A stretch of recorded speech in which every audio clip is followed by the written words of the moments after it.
اسلام میں شرک کی تعریف یہ ہے کہ اللہ کی ذات اور اس کی صفات میں کسی کو شریک کرنے کا نام شرک ہے۔ یہی تعریف ہے، یہ نہیں ہے یا ہاں کر دیں یا نہ کر دیں، یہی تعریف ہے نا۔ مجھے دکھائیے قرآن کی کون سی آیت میں یہ تعریف آئی ہے۔ اب ذرا اپنی بھی اصلاح کر کے جائیے گا۔ علماء کرام موجود ہیں یہاں بے شمار، میں بڑی گارنٹی سے کہہ رہا ہوں، مجھے قرآن کی کوئی ایک آیت دکھا دیجیے گا کہ جس کے اندر یہ تعریف آئی ہو کہ اللہ کی ذات اور اس کی صفات میں کسی کو شریک کرنے کا نام شرک ہے۔ مجھے قرآن کی کوئی ایک آیت دکھا دیجیے گا۔ حضور والا، یہ ہماری اسلام کی تعریف نہیں ہے۔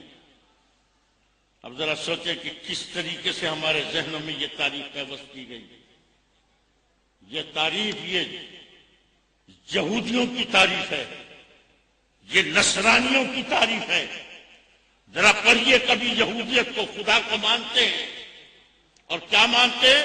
وحدہ لا شریک کہتے ہیں۔ ذرا پڑھیے کبھی ہندوؤں کو، کبھی پڑھیے اٹھائیے بیت کو، ذرا مطالعہ کریں۔ حالانکہ ہزاروں دیوتاؤں کی پوجا کرتے ہیں، لیکن اس کے باوجود ان کا اپنے سب سے بڑے خدا کے بارے میں عقیدہ کیا ہے ہندوؤں کا؟ اور ہندوؤں کا سب سے بڑا خدا ہے کون؟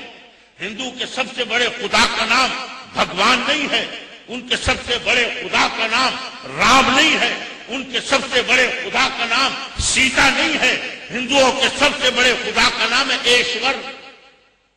اور پڑھیں ایشور کے بارے میں کیا کہتے ہیں؟ وہ کہتے ہیں ایشور وحدہ لا شریک ہے۔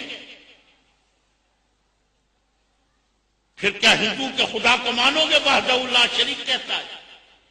کیا عیسائی کے خدا کو مانو گے؟ کیا یہودی کے خدا کو مانو گے؟ ارے میں کسی کے خدا کو نہیں مانتا، خواہ کتنا ہی وحدہ لا شریک کہتا رہے، اور میں اس مولوی کے خدا کو بھی نہیں مانتا جو منبر پہ چڑھ کے تین مرتبہ لوگوں کو دھوکہ دینے کے لیے وعدہ کی رٹ لگاتا ہے۔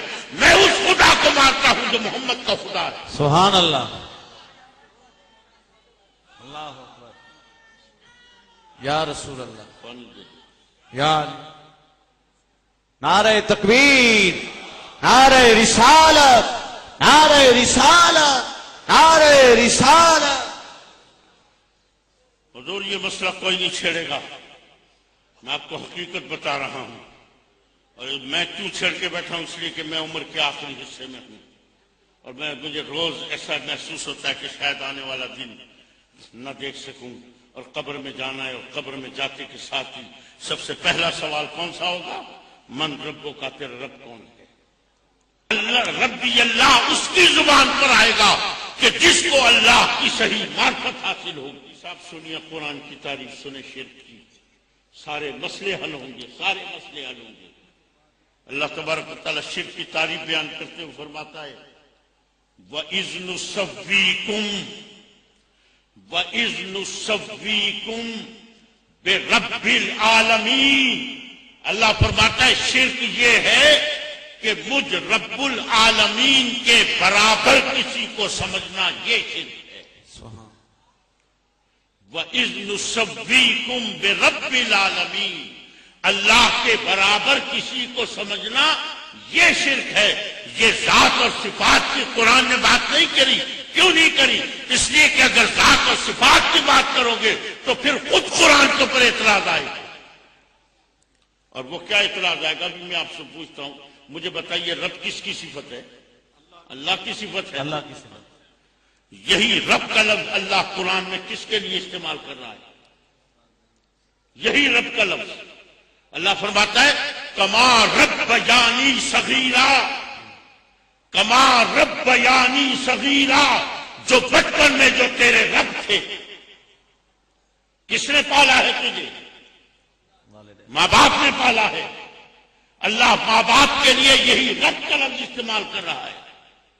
اور یہ کیوں استعمال کیا جا رہا ہے؟ اور صرف ایک رب کا لفظ ہے، میں آگے بھی آپ کو بتاتا ہوں کہ اللہ نے کیسے کیسے لفظ ماں باپ کے لیے استعمال کیے ہیں. کیوں استعمال کیے؟ اس لیے کہ یہ بنیاد ہے کسی بھی معاشرے کو بہتر بنانے کے لیے. یہ ماں باپ وہ بنیاد ہیں کہ جو اولاد اپنے ماں باپ کی تابع فرمان نہیں، خدا کی قسم وہ اللہ کی بھی تابع فرمان نہیں.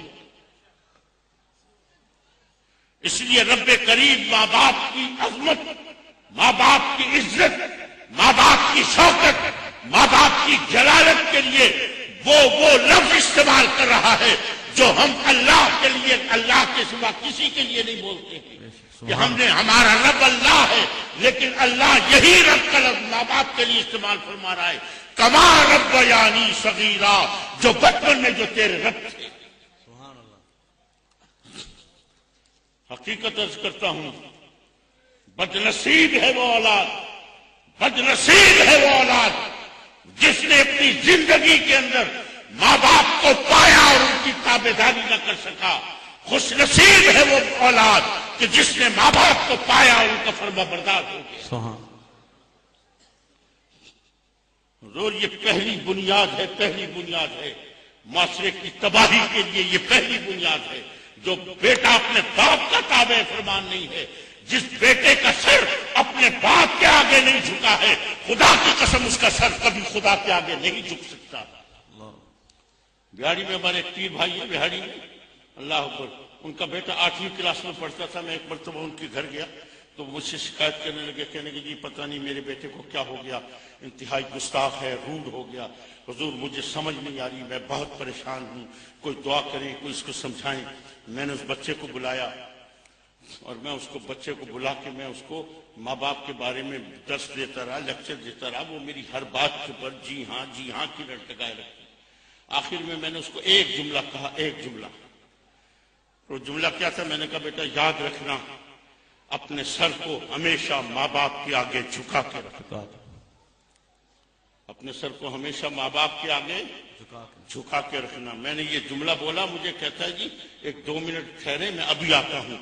وہیں سے دوڑا ہوا گیا اندر اور جا کے اپنی 8ویں کلاس کی پنجاب ٹیکسٹ بک بورڈ کی کتاب، اسلامیات کی کتاب اٹھائے آ رہا ہے. کتاب کھولی، سطر پہ انگلی رکھی، مجھے کہتا ہے پڑھیے کیا لکھا ہے اس کے اندر. اور جب میں پڑھتا ہوں تو کیا لکھا ہے؟ اس میں لکھا تھا اللہ کے سوا کسی اور کے آگے سر جھکانا شرک ہے. مجھے کہتا ہے آپ مجھے مشرک بنانا چاہتے؟ میں اللہ کے سوا کسی کے آگے سر نہیں جھکاؤں گا. عزیزان محترم، یہ کون بدبخت ہے کہ جو اس قسم کی تعلیمات دے رہا ہے؟ یہ کس خدا کا پتہ بتایا جا رہا ہے؟ ارے آؤ محمد کے دامن میں، پوچھو اپنے نبی سے، پوچھو خدا کیا ہے. سبحان اللہ.